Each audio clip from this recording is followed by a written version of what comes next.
Karena banyak ayat dan hadis Nabi Shallallahu Alaihi Wasallam menerangkan tentang bagaimana nanti keadaan seorang hamba itu tergantung daripada hatinya.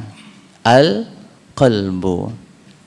Ya, lebih tepat al-qalbu itu maknanya bukan hati tapi jantung. Ya, karena orang tidak ada yang mati gara-gara sakit hati, tapi orang mati gara-gara sakit jantung, kena serangan jantung ya.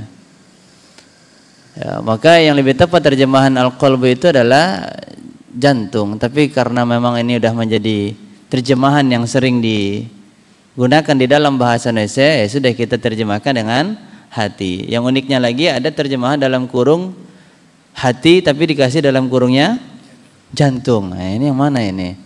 Makanya dalam gombalan bapak-bapak itu kan kepada ibu-ibu, engkau adalah jantung hatiku. Yang mana? Ya betul, yang mana antara jantung dan hati ini sudah berbeda. Maka Nabi Shallallahu Alaihi Wasallam ketika di dalam kitab Al-Arba'in An-Nawawiyah, di akhir daripada menjelang akhir pembahasan kitab dari Al-Arba'in An-Nawawiyah, Al-Imam An-Nawawi rahimahullah ta'ala mengutip sebuah hadis. Nabi Shallallahu Alaihi Wasallam mengatakan, at-taqwa hahuna, at-taqwa hahuna, at-taqwa hahuna, wa yushiru ila sadri thalatha marrat. Nabi mengatakan takwa itu di sini sambil mengarahkan ke dadanya sebanyak 3 kali. Takwa itu di sini, takwa itu di sini, takwa itu di sini. Bahkan hakikat takwa Nabi Shallallahu Alaihi Wasallam mengatakan itu di sini, yaitu berada di hati, ya, berada di hati.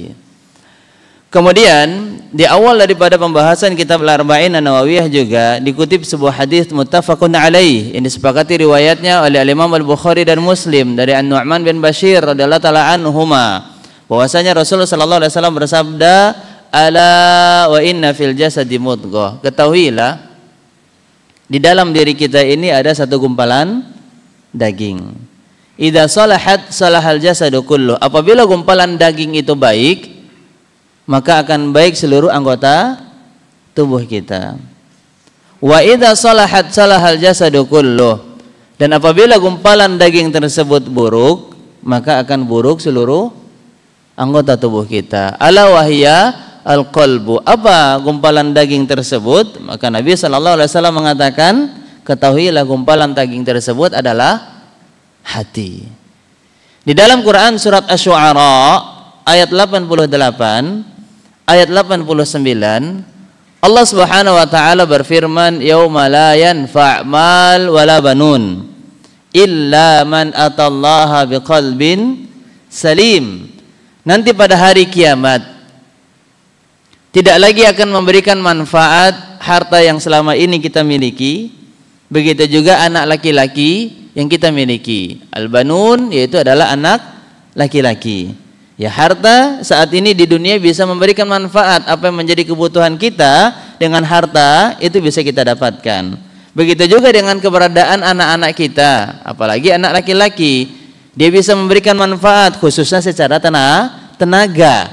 Ya, secara tenaganya dia bisa memberikan manfaat kepada kita. Tapi ini semuanya tidak akan bisa lagi memberikan manfaat ketika sudah berada di hadapan Allah Subhanahu wa taala. Kecuali orang yang menghadap Allah membawa hati yang bersih, hati yang selamat. Salim yaitu adalah bersih atau selamat daripada penyakit-penyakit hati.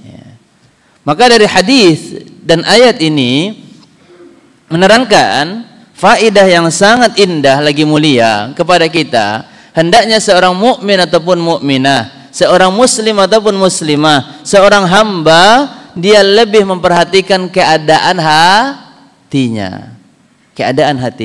Karena ketika hatinya baik, maka seluruh apa yang akan dia lakukan baik. Ketika hati kita ini nyaman, baik, selamat daripada penyakit-penyakit hati, ibadah, khusyuk, doa bisa dihayati, bacaan Quran bisa ditadaburi, ya, semua amalan-amalannya itu baik, ya.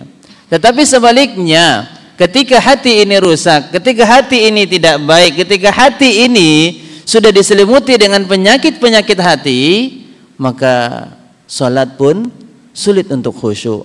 Yang dia ingat catatan hutang selesai sholat, selesai membahas catatan hutang. Yang ibu-ibu ya ketika sholat membahas bahan-bahan makanan. Ya, setelah sholat selesai semua menu-menu masakan yang akan dia masak. Ketika sholat tiba-tiba nanti di rakaat selanjutnya mulai bingung ini di rakaat keberapa, ketiga apa keempat. Kalau antum di ketiga atau keempat ragu seperti itu, apa yang antum lakukan Pak? Di rakaat yang mana yang antum ambil? Ketiga atau keempat? Jujur kacang hijau Pak. Ya, antum ragu tiga atau empat, yang antum ambil betul tiga. Masya Allah. Jangan-jangan Ustaz empat lah Ustaz ya. Anda yakinnya empat. Ya tergantung ghalabatul dzan, tergantung antum lebih condong yang mana dari segi keyakinan. Al-yaqinu la yazulu bisyakki, di dalam kaidah usul fikih mengatakan keyakinan itu tidak bisa hilang dengan keraguan. Ya kalau kita memang yakinnya empat ya apa-apa empat. Ya tapi kalau ternyata ya ragu antara tiga atau empat, tidak ada kecondongan antara tiga atau keempat, maka ambillah rakaat yang paling sedikit. Ya. Yang ketiga. Ya, antara ketiga atau keempat maka ketiga.